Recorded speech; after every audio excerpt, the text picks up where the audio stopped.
Hello po, OUA.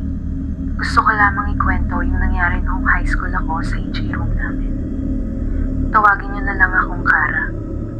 2:00 na ng hapon noon nang bumaba kami sa silid panahian para sa subject namin, Home Economics. Nakapila na kami nang biglang nagtanong sa akin ng kaibigan kong si Grace. Hindi daw ba mabigat ang loob ko sa lugar na to?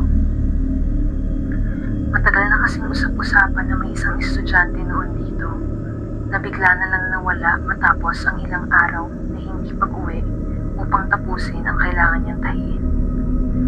Ayon sa ibang mga teacher ay merong isang guro na matagal nang umalis sa school namin ang nagbanta sa isang estudyante na hindi siya maaaring umuwi hanggat hindi niya natatapos ang pananahi kundi ibabagsak siya nito sa kanilang project. Walang sino man ang kumontra dahil mataas ang katungkulan ng guro sa paaralan. Higit kumulang 5 araw ang tinagal ng estudyante sa silid panahian ayon sa kanila.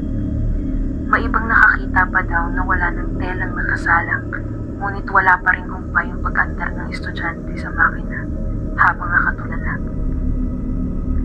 Sa ika-6 na araw ay hindi na nila namataan ng estudyante at magmula noon na hindi na siya pumasok pa ulit sa school namin.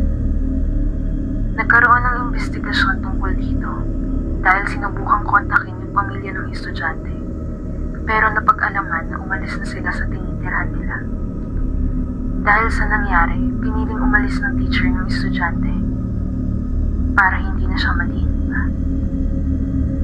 Sa totoo lang ay hindi ko naman na ito masyadong binibigyan ng pansin dahil pakiramdam ko ay tatakutin ko lang ang sarili ko kung iintindihin ko pa.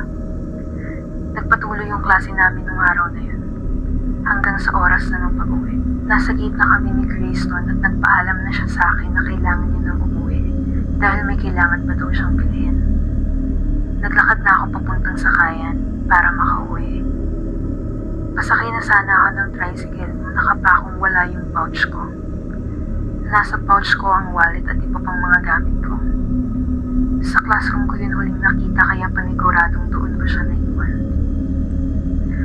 Agad na akong bumalik papunta sa school namin para makapunta sa classroom.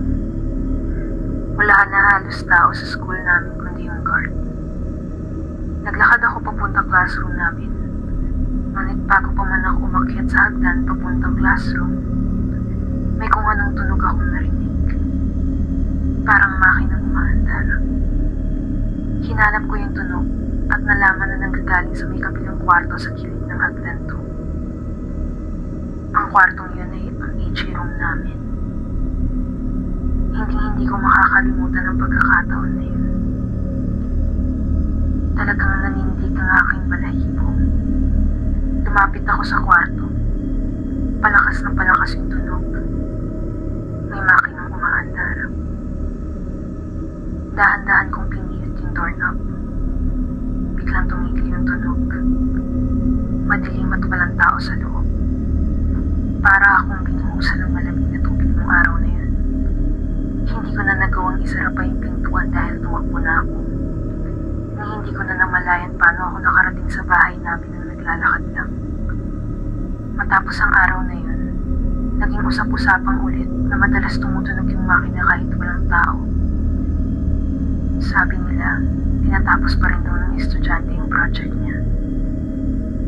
Mula nung araw na yun, sa ibang hagdan na ako dumadaan kapag papunta at pauwi galing.